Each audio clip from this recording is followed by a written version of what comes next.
Should we prepare for the biggest cyber attack in history as the war continues in different parts of the world? Wars that the United States continue to be involved in, whether by funding or arms. And man, we are involved in so many wars now, huh? A heads up for American Family Insurance customers. A cyber attack is to blame for disruptions you may be noticing. And I think every bank CEO, if you get them, off to the side at a conference and ask them what keeps you up at night, almost every single one of them will say cyber, because it's something that they can spend billions on and still, fall susceptible to. So I think the entire industry is obviously watching very carefully how ICBC handles this, how it could impact markets.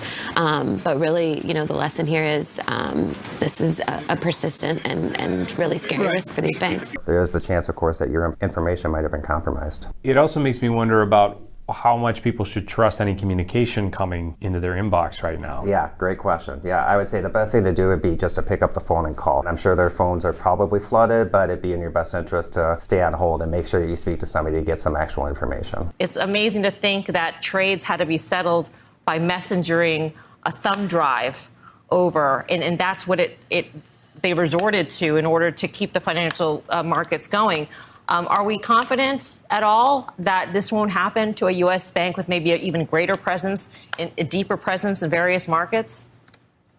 Well, as a former Treasury official, a former bank CEO, and now a congressman, I can tell you that this is one of the top things that is concerning CEOs, boardrooms, and the U.S. government, which is the protection of our financial system from cyber attacks. I mean, clearly, this critical infrastructure not only affects Americans, but also the world because of the size and scope of the U.S. Treasury market and the U.S. banking system. Well, I mean, is it a coincidence that these attacks are happening one after another? Some of them targeting financial markets? It would be foolish to think that this is all just a coincidence, right? Tell you what, do you guys think that all of these attacks are just happening one after another just by chance? Pure luck? Comment a quick yes or no down below. And while you guys are down there, make sure to smash the thumbs up button for the video, share this video with everyone you know, and subscribe to the channel and turn on all notifications so that you guys can remain up to date on everything that's going on around us. Appreciate it, you guys. So getting back on topic, there are fears that a cyber 9/11 may hit us sooner rather than later,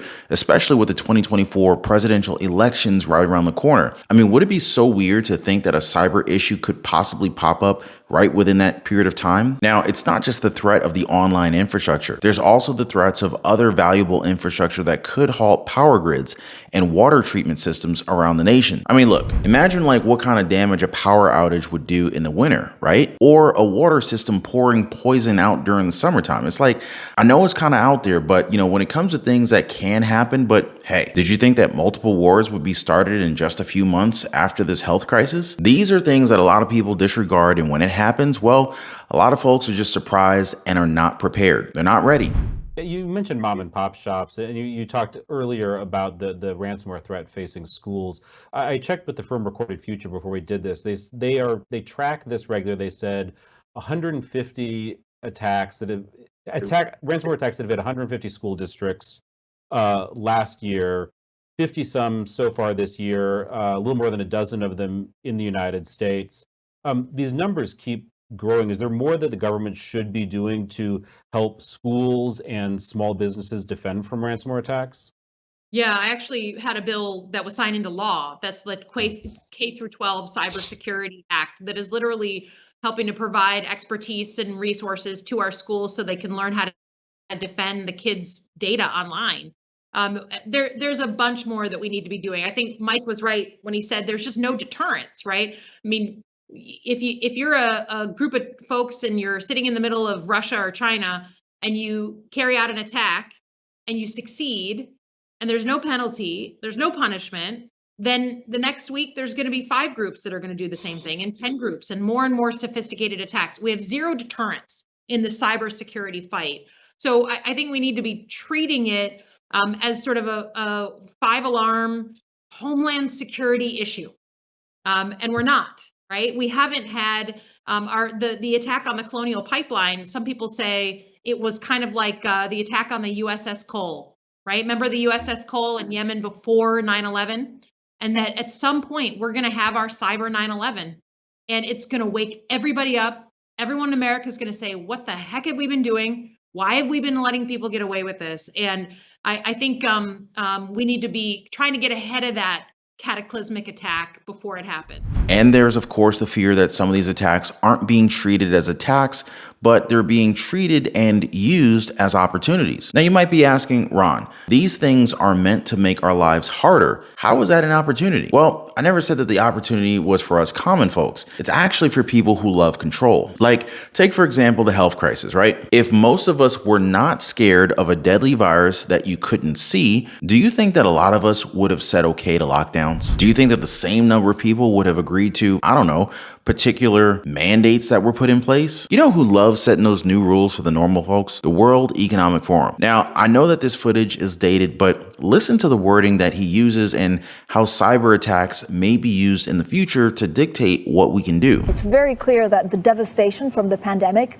could be felt far and wide in terms of livelihoods, in terms of people losing their jobs. How do we rebuild better? And is there a real purpose from governments to rebuild better, or are they still just fighting fire? Yes, of course, we are still in a situation where we have to fight the virus, but we also have to look at the future. And it's now a historical moment, a crucial moment to rebuild the future, to reset our policies. And here, certainly, we have to take the lessons from the pandemic, which we had to fight and still have to fight. And we have to build a world which is more resilient, more inclusive, and also more sustainable.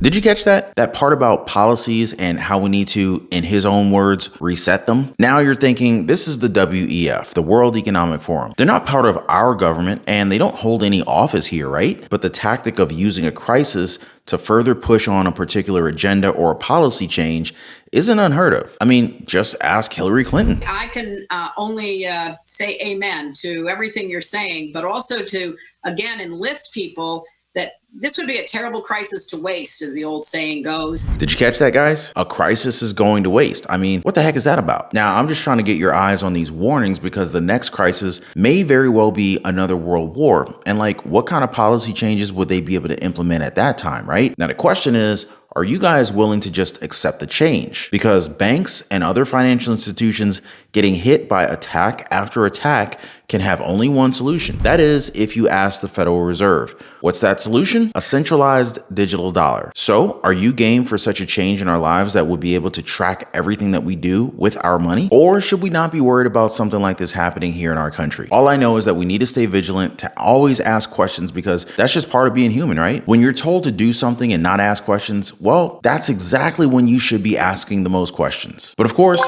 let me know what you guys think down below. And before I go, I want to thank you guys for hanging out. Thanks for liking the video. Thank you for subscribing, and I'll catch you guys on the next one.